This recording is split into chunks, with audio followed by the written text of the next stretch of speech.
നിലാക്കീറിലേക്ക് സ്വാഗതം. എല്ലാ മതങ്ങളിലുമുണ്ട് ഒരു നോമ്പുകാലം. ചില ഭക്ഷണങ്ങളൊക്കെ വേണ്ടെന്ന് വയ്ക്കുന്ന, ചില പ്രാർത്ഥനകളൊക്കെ അധികമായി ചൊല്ലുന്ന ഒരു കാലം. പക്ഷേ എന്തിനാണ് ഇത് ചെയ്യുന്നത് എന്ന് ചോദിച്ചാൽ അത്ര ഗ്രാഹ്യമുണ്ടാവില്ല. അയ്യപ്പ പണിക്കര് എഴുതുന്നത് പോലെ, വിഷുക്കാലമല്ലേ, കണിക്കുന്നയല്ലേ, പൂക്കാതിരിക്കാൻ എനിക്കാവതില്ലേ എന്ന് പറയുന്നത് പോലെ ചില കാലമൊക്കെ വരുമ്പോൾ ഇതൊക്കെ ചെയ്യാതെ വയ്യല്ലോ എന്നതുകൊണ്ട് നാം അങ്ങനെ അങ്ങ് ചെയ്തു പോകുന്നു എന്നതേയുള്ളൂ. നോമ്പുകാലം വെറുതെ ഒരു ആചാരം മാത്രമാണോ? എന്താണ് അതിൻ്റെ ഹൃദയം? നമുക്ക് അത് തേടാനുള്ള ഒരു ശ്രമമായി ഈ വീഡിയോയെ കാണാം.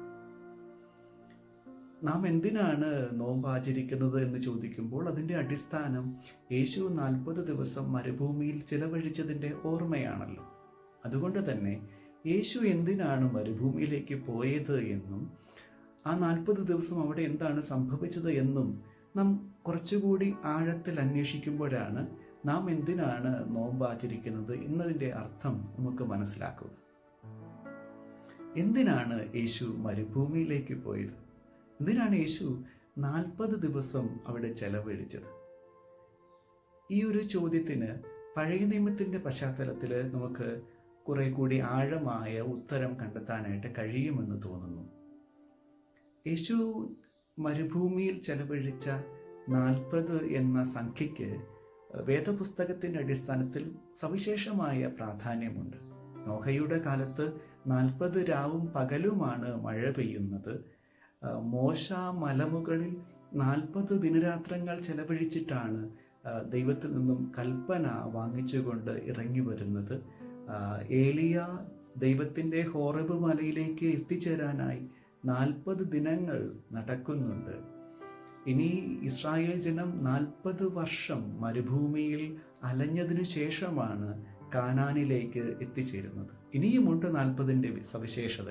എങ്കിലും ഈ പറഞ്ഞ സന്ദർഭങ്ങളിൽ യേശുവിൻ്റെ മരുഭൂമിവാസവും ഇസ്രായേലിൻ്റെ 40 വർഷത്തെ മരുഭൂമിയിലെ അലച്ചിലും തമ്മിൽ ബന്ധമുണ്ട്.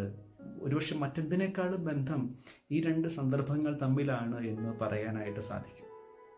ഈ മരുഭൂമിയുടെ ഒരു സവിശേഷത, അവിടെ എല്ലാ കാര്യങ്ങളും പ്രവചനാതീതമാണ്. മരുഭൂമി യാത്രയും മരുഭൂമി വാസവും തീർത്തും ദൈവത്തിൻ്റെ പരിപാലനയെ മാത്രം ആശ്രയിച്ചുള്ള ഒരു ഭൂമികയാണ്. അവിടെ നമുക്ക് നടത്താവുന്ന തയ്യാറെടുപ്പുകൾക്കൊക്കെ പരിമിതിയുണ്ട്. അപ്പോൾ യേശു 40 ദിവസം അവിടെ കഴിഞ്ഞു എന്ന് പറയുമ്പോഴും ഇസ്രായേൽ ജനം 40 വർഷങ്ങൾ അതിലൂടെ അലഞ്ഞു എന്ന് പറയുമ്പോഴും ഉള്ളത് ഏതാണ്ട് ഒരേ അർത്ഥം തന്നെയാണ്. പക്ഷേ അവിടെ എന്താണ് സംഭവിക്കുന്നത്? ഇസ്രായേൽ ജനത്തെ സംബന്ധിച്ച് അവരുടെ മരുഭൂമി ദിനങ്ങളിൽ ദൈവം അവരുടെ മേൽ മേഘത്തിൻ്റെ തണലായി വിരിഞ്ഞു നിൽക്കുകയും അവരുടെ മുന്നിൽ ദീപസ്തംഭമായി ഉദിച്ചു നിൽക്കുകയും ചെയ്യുന്നുണ്ട്. അവരുടെ അന്നമായി മാറുന്നുണ്ട്, അവർക്കുള്ള കുടിനീരായി അവിടുന്ന് മാറുന്നുണ്ട്. ഇതൊക്കെയും ചെയ്തിട്ടും അവരുടെ ഹൃദയം ദൈവത്തിനെതിരെ കഠിനമാക്കുന്നതായി, അവർ അന്യദേവന്മാരുടെ പേരുകളിലേക്ക് ചാഞ്ഞു പോകുന്നതായി നമുക്ക് വായിക്കാനായിട്ട് സാധിക്കും. ഈ ജനത്തോട് ദൈവത്തിൽ മാത്രം ആശ്രയിച്ചുകൊണ്ട് ഒരു ജീവിതം സാധ്യമാണോ എന്ന് ചോദിച്ചാൽ അതിന് അതെ എന്ന് പറയാൻ ഉള്ള ഒരു ബലം അവർക്കുണ്ടായിരുന്നില്ല. ഇത് മാത്രമല്ല, യേശു മരുഭൂമിയിൽ അനുഭവിച്ച പരീക്ഷകളൊക്കെയും ഇവരും നേരിട്ടിട്ടുണ്ട്.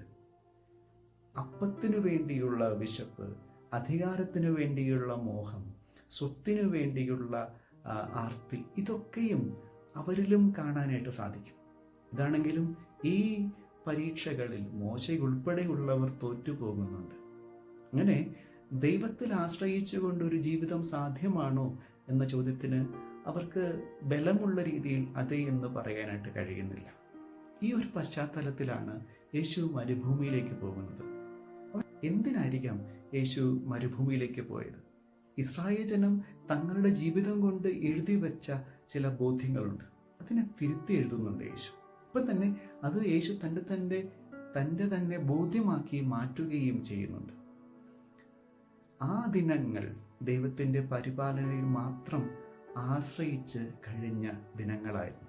അവിടെ നിന്നും മടങ്ങി വന്നതിന് ശേഷമാണ് ആകാശത്തിലെ പക്ഷികൾ വിതയ്ക്കുന്നില്ല, കൊയ്യുന്നില്ല, കളപ്പുരയിൽ ശേഖരിക്കുന്നുമില്ല, എങ്കിലും സ്വർഗസ്ഥനായ പിതാവ് അവയെ തീറ്റിപ്പോറ്റുന്നു എന്നൊക്കെയുള്ള വചനങ്ങൾ യേശു പറയുന്നത്. അത് യേശു പറഞ്ഞത് വെറും കഥാവാക്യങ്ങളായിരുന്നില്ല, തൻ്റെ അനുഭവത്തിൻ്റെ നേരിൽ നിന്നും യേശു പറഞ്ഞ കാര്യങ്ങളായിരുന്നു.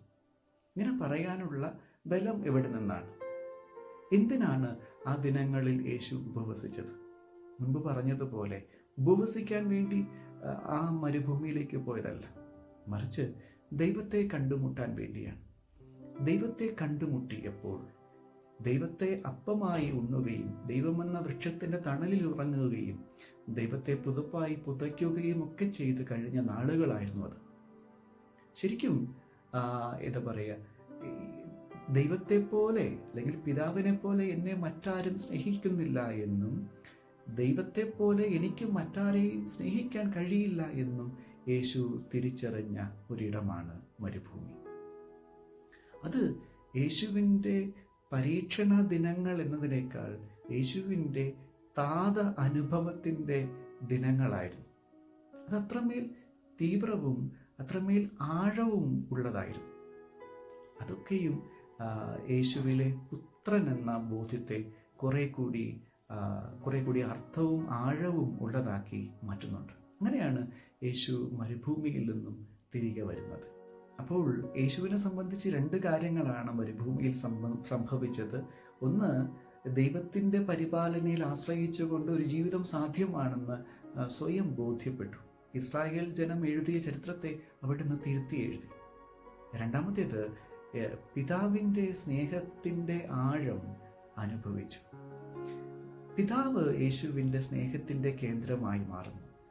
ഈ പിതാവാകുന്ന സ്നേഹത്തിൻ്റെ കേന്ദ്രത്തിൽ നിന്നും ശ്രദ്ധയെ വ്യതിചലിപ്പിക്കാനുള്ള ശ്രമങ്ങൾ ചുറ്റും നടക്കുന്നുണ്ട്. അതാണ് പ്രലോഭനം എന്ന് പറയുന്നത്. അപ്പത്തിലേക്ക്, അധികാരത്തിലേക്ക്, അല്ലെങ്കിൽ സ്വത്തിലേക്ക് ഒക്കെ ശ്രദ്ധ തിരിക്കാനുള്ള പ്രേരണകൾ യേശുവിൽ നിന്നും ഉണർന്നു വരുന്നുണ്ട്. പക്ഷേ അതിനെയൊക്കെയും അതിജീവിച്ചുകൊണ്ട് എനിക്ക് പിതാവ് മതി എന്ന് യേശു തീരുമാനമെടുക്കുന്നു. പിതാവിൽ തന്നെ ചാഞ്ഞ് ഇരിക്കുന്നു. മുൻപ് പറഞ്ഞതുപോലെ ഉപവസിക്കാൻ വേണ്ടി പോയതായിരുന്നില്ല യേശു, മറിച്ച് പിതാവിൻ്റെ കൂടെയായിരുന്നപ്പോൾ യേശു ഭക്ഷണത്തെക്കുറിച്ച് മറന്നു പോവുകയായിരുന്നു എന്ന് പറയുന്നതാവും ഉചിതം. അപ്പോൾ ശരിക്കും ഈ ഒരു തപസ് കാല ആചരണത്തിൻ്റെ ഹൃദയമെന്നത് യേശുവിന് മരുഭൂമിയിലുണ്ടായ താത അനുഭവമാണ്. ദൈവത്തിൻ്റെ പരിപാലനയിൽ മാത്രമായി ആശ്രയിച്ചുകൊണ്ട് ജീവിതം സാധ്യമാണ് എന്നുള്ള ബോധ്യവും കൂടിയാണ് യേശുവിൻ്റെ മരുഭൂമി ദിനങ്ങളുടെ ഫലം എന്ന് പറയുന്നത്. ഇനി നമുക്ക് കുറച്ചുകൂടി സൂക്ഷ്മമായ ഒരു ചോദ്യം ചോദിക്കാം. അങ്ങനെയാണെങ്കിൽ എൻ്റെ നോമ്പുകാല ആചരണങ്ങൾ കൊണ്ട് എനിക്ക് ഈ ബോധ്യം ഉണ്ടാകുന്നുണ്ട്. എത്രയോ വർഷമായി നമ്മളിതൊക്കെ ചെയ്യുന്നുണ്ട്. എന്നിട്ട് ഇതിനു മുൻപുണ്ടായിരുന്നതിനേക്കാൾ അല്പം കൂടി തീവ്രമായി ദൈവത്തെ സ്നേഹിക്കാനായിട്ട് എനിക്ക് പറ്റുന്നുണ്ട്. അതുമാത്രമല്ല, ദൈവത്തോടൊപ്പം ആയിരിക്കുന്ന ഒരാൾ, ദൈവത്തോടൊപ്പം നടക്കുന്ന ഒരാൾക്ക് ദൈവികമായ സ്വഭാവങ്ങൾ സ്വാഭാവികമായും ഉണ്ടാകും. ദൈവത്തെപ്പോലെ ക്ഷമിക്കാൻ, ദൈവത്തെപ്പോലെ സഹിക്കാൻ, ദൈവത്തെപ്പോലെ സ്നേഹിക്കാൻ, ദൈവത്തെപ്പോലെ കരുണ കാട്ടാൻ ഒരു നോമ്പാചരണത്തിന് ശേഷം എനിക്ക് കഴിയുന്നുണ്ട്.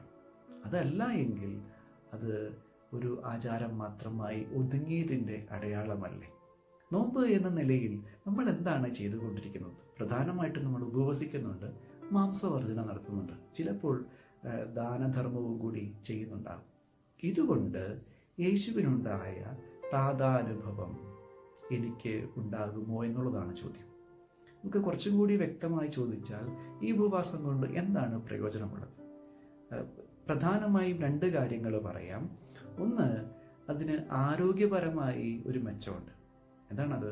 അത് നമ്മൾ ഡയറ്റിങ് എന്നൊക്കെ പറയുന്നത് പോലെ ചില ഭക്ഷണങ്ങളൊക്കെ കുറച്ച് നാൾ വേണ്ടെന്ന് വയ്ക്കുമ്പോൾ ശരീരത്തിന് അതിൻ്റെതായ ഒരു സൗഖ്യം കിട്ടുന്നുണ്ട്.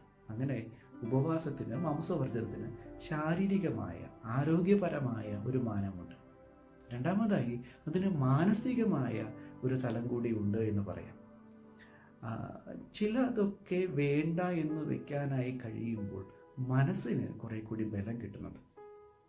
അപ്പോൾ ഇത്രയും നാളത്തെ ജീവിതത്തിൻ്റെ രീതി കൊണ്ട് എനിക്ക് ചിലതൊക്കെ വേണ്ട എന്ന് വയ്ക്കാൻ കഴിയില്ല എന്നുള്ള ധാരണയെ ഈ ഒരു ഉപവാസമോ മാംസവർജനമോ ഒക്കെ തിരുത്തുന്നുണ്ട്. അങ്ങനെ ഒരാൾ അയാളുടെ മാനസിക ബലത്തിൻ്റെ തീവ്രത കൂട്ടുന്നതും കൂടെ ഇതിൻ്റെ ഒരു ഫലമാണ് എന്ന് പറയാം. ഇത്രയൊക്കെ ഈ ഉപവാസത്തിനും മാംസവർജത്തിനും ഒക്കെയുള്ളൂ. യേശുവിൻ്റെ അനുഭവത്തിൻ്റെ ആഴത്തിലേക്ക് ഇത് നയിക്കുകയില്ല. ഇത് മാത്രമല്ല, ഇതിന് ചില നെഗറ്റീവായ ഫലങ്ങൾ കൂടെ ഉണ്ട് എന്ന് ഇതിനോട് ചേർത്ത് വെക്കേണ്ടതുണ്ട്. എന്താണ് അത് എന്ന് ചോദിച്ചാൽ 2 കാര്യങ്ങൾ പ്രധാനമായിട്ടും എടുത്തു പറയാൻ കഴിയും. ഒന്ന്, ആത്മീയമായ അഹന്തയിലേക്ക് അത് നമ്മെ നയിക്കുന്നുണ്ട് എന്നുള്ളതാണ്. ഒരു 10-40 50 ഒക്കെ ദിവസങ്ങൾ മാംസം വർജിക്കുകയോ ഉപവസിക്കുകയോ ഒക്കെ ചെയ്തതിന് ശേഷം നമുക്ക് തോന്നുന്നു നമ്മളെന്തോ മഹത്തായ കാര്യം ചെയ്തതായിട്ട്. ദൈവത്തിന് വേണ്ടി വലിയ കാര്യം ചെയ്തതിൻ്റെ അഭിമാനം നമ്മുടെ ഉള്ളിൽ തോന്നും. നമ്മൾ മറ്റുള്ളവരോട് പറയുകയും ചെയ്യും, ഇത്തവണ ഞാൻ ഗംഭീരമായി നോമ്പെടുത്തു എന്ന്. ഇങ്ങനെ ഇതേ ഭാവത്തോടു കൂടി സുവിശേഷത്തിൽ ഒരാൾ വരുന്നത് നമുക്ക് കാണാനായിട്ട് കഴിയും. യേശു പറഞ്ഞ ഉപമയിൽ ദേവാലയത്തിൽ പ്രാർത്ഥിക്കാൻ വരുന്ന ഫരിസേയൻ എന്താണ് പറയുന്നത്? ദൈവം അങ്ങേക്ക് നന്ദി, ഞാൻ ആഴ്ചയിൽ 2 ദിവസം ഉപവസിക്കുന്നുണ്ട്. അപ്പോൾ ഇതാണ് ആത്മീയമായ അഹന്ത. ഇതിലേക്ക് നമ്മളും നമ്മുടെ നോമ്പാചരണത്തിലൂടെ എത്തിപ്പെടുന്നുണ്ട്. ഒന്ന് അതാണ്. രണ്ടാമത്തെ ഒരു ദൂഷ്യഫലം എന്ന് പറയുന്നത് നമ്മുടെ കൂടെയുള്ളവർക്ക് അത് പീഡയായി മാറുന്നുണ്ട്. അറിയാവുന്ന ഒരു ഹോസ്റ്റൽ വാർഡനുണ്ട്. അദ്ദേഹം എല്ലാ വെള്ളിയാഴ്ചകളിലും ഉപവസിച്ചിരുന്ന ഒരാളാണ്. നല്ലൊരു കാര്യമായിരുന്നു. അദ്ദേഹം ഭക്തനുമൊക്കെയാണ്. പക്ഷേ ഈ വെള്ളിയാഴ്ചകൾ ആ ഹോസ്റ്റലിലെ കുട്ടികളെ സംബന്ധിച്ച് കരിദിനങ്ങളാണ്. അന്ന് അവർ എന്തു ചെയ്താലും അതിലൊരു കുറ്റം കണ്ടെത്തി വല്ലാതെ ഇദ്ദേഹം അവരെ ശകാരിക്കും. എന്തിനാണ് ഈ മനുഷ്യൻ നോമ്പെടുക്കുന്നത്? എന്തിനാണ് ഈ മനുഷ്യൻ ഉപവസിക്കുന്നത്? ഈ ഒരു പ്രശ്നമുണ്ട്. ഏശയ്യ തൻ്റെ പുസ്തകത്തിൽ 84:4 ഇതിനെക്കുറിച്ച് എടുത്തു പറയുന്നുണ്ട്. നിങ്ങൾ ഉപവസിക്കുമ്പോൾ നിങ്ങൾ നിങ്ങളുടെ വേലക്കാരെ പീഡിപ്പിക്കുന്നുവെന്ന് അദ്ദേഹം ഉന്നയിക്കുന്നുണ്ട്. ഇത് ഏശയ്യയുടെയോ അല്ലെങ്കിൽ ഹോസ്റ്റൽ വാർഡൻ്റെയോ മാത്രം കാര്യമല്ല, ഇതെല്ലായിടത്തും ഉണ്ട്. ബഷീർ തൻ്റെ പുസ്തകത്തിൽ അത് എഴുതുന്നുണ്ട്. അദ്ദേഹത്തിൻ്റെ വാപ്പ ഇസ്ലാം മതാചാര പ്രകാരമുള്ള നോമ്പ് കാലത്ത് നോമ്പെടുക്കുന്ന സമയത്ത് കഠിനമായ കോപത്തിൻ്റെ അടിമയായിരുന്നുവെന്ന് അദ്ദേഹം അതിൽ എഴുതി വയ്ക്കുന്നുണ്ട്. അപ്പോൾ നമ്മുടെ നോമ്പാചരണം കൂടെയുള്ളവർക്ക് പീഡ കൂടിയാണ് എങ്കിൽ അതിൻ്റെ അർത്ഥം എല്ലാ തരത്തിലും നഷ്ടപ്പെട്ടു പോവുകയല്ലേ? നമ്മൾ എന്താണ് ചെയ്യേണ്ടത്? നമുക്ക് യേശുവിന് ലഭിച്ച യേശുവിൻ്റെ മരുഭൂമി ദിനങ്ങളിലൂടെ അവന് ലഭിച്ച അതേ തീവ്രതയിലേക്ക് പോകാനായി എന്താണ് ചെയ്യേണ്ടത്? ഇതിനോട് ഒരു ആശയം കൂടെ ചേർത്ത് നമുക്ക് വയ്ക്കാവുന്നതേ ഉള്ളൂ. അതുകൂടി പറഞ്ഞ് നമുക്ക് ഈ ഒരു വിചാരം അവസാനിപ്പിക്കാം. ജോൺ പൈപ്പർ എന്ന ഒരു എഴുത്തുകാരനുണ്ട്. അദ്ദേഹത്തിൻ്റെ ഹങ്കർ ഫോർ ഗോഡ് എന്ന ഒരു പുസ്തകമുണ്ട്. അത് പ്രധാനമായിട്ടും ഉപവാസത്തെക്കുറിച്ചുള്ള വിചിന്തനങ്ങളാണ് അദ്ദേഹം അതിൽ അവതരിപ്പിക്കുന്നത്. അതിൽ അദ്ദേഹം ഉപവാസത്തിന് കൊടുക്കുന്ന നിർവചനം it's A home sickness for God എന്നുള്ളതാണ്. ദൈവത്തിന് വേണ്ടിയുള്ള ഗൃഹാതുരത്വമാണ് ഉപവാസം എന്നാണ് അദ്ദേഹം പറയുന്നത്. അതിനോട് ചേർന്ന് അദ്ദേഹം പറയുന്ന ഒരു അനുഭവമുണ്ട്. അദ്ദേഹം പട്ടാളത്തിൽ ആയിരുന്ന സമയത്ത് അദ്ദേഹത്തിനൊരു പ്രണയമുണ്ടായിരുന്നു. ഇവരെല്ലാ ദിവസവും കത്തുകൾ എഴുതുമായിരുന്നു. പോസ്റ്റ്മാൻ കത്തുമായി വരുന്നത് ഉച്ച സമയത്താണ്. അപ്പോൾ ഉച്ചഭക്ഷണം കഴിക്കാൻ പോയി കഴിഞ്ഞാൽ ഈ കത്ത് വായിക്കാൻ വൈകും. അത് ചൂടോടുകൂടി വായിക്കാനും അത് ആവർത്തിച്ച് വായിച്ച് മനഃപ്പാഠമാക്കാനും മറുപടി എഴുതാനും ഒക്കെയുള്ള തീവ്രമായ അഭിലാഷമുള്ളത് കൊണ്ട് ഇദ്ദേഹം ഉച്ചഭക്ഷണം വേണ്ടെന്ന് വെച്ചിട്ട് കത്ത് വാങ്ങാനായി ഓടുമായിരുന്നു. ഈ ഒരു തീവ്രമായ അനുഭവത്തെയാണ് അദ്ദേഹം ഇതിനുള്ള ഒരു അടിസ്ഥാനപരമായ ഒരു ആശയമായിട്ട് അദ്ദേഹം പറയുന്നത്. ഇത് നമ്മൾ അല്പം കൂടി ശ്രദ്ധയോടുകൂടി ഒന്ന് മനസ്സിലാക്കേണ്ടതുണ്ട്. നമ്മൾ ചിന്തിക്കുന്നത് ഈ ഒരു കാലമാകുമ്പോൾ ചില ഭക്ഷണങ്ങൾ വേണ്ട എന്ന് വെക്കുക എന്നുള്ളതാണ്. അതിലാണ് നമ്മുടെ ഊന്നൽ. യഥാർത്ഥത്തിൽ നോമ്പിൻ്റെ ചൈതന്യം എന്നത് ദൈവത്തോടൊപ്പം ഇരിക്കുക എന്നുള്ളതാണ്. അത് ഉപവസിക്കുക എന്നുള്ളത് പലരും വിഗ്രഹിച്ച് പറഞ്ഞത് കേട്ടിട്ടുണ്ടാകും. കൂടെ വസിക്കുകയാണ്. അപ്പോൾ ദൈവത്തിൻ്റെ കൂടെ വസിക്കുമ്പോൾ ഞാൻ ഭക്ഷണപാനീയങ്ങൾ മറന്നു പോകുന്നതാണ്. അതല്ലെങ്കിൽ അതിൻ്റെ ഒരു സെക്കൻഡ് പ്രയോറിറ്റി ആയിട്ട് മാറുന്നു എന്നുള്ളതാണ്. അപ്പോൾ ഭക്ഷണം വർജിക്കലല്ല പ്രധാനം. സംഭവിക്കേണ്ടത് ദൈവത്തോടൊപ്പം ഇരിക്കലാണ്. ദൈവത്തോടൊപ്പം ഇരിക്കുമ്പോൾ അതിൽ ഞാൻ മതിമറന്നു പോകുന്നത് കൊണ്ട് ഇത് എനിക്ക് അപ്രധാനമായി മാറുന്നു എന്നുള്ളതാണ്.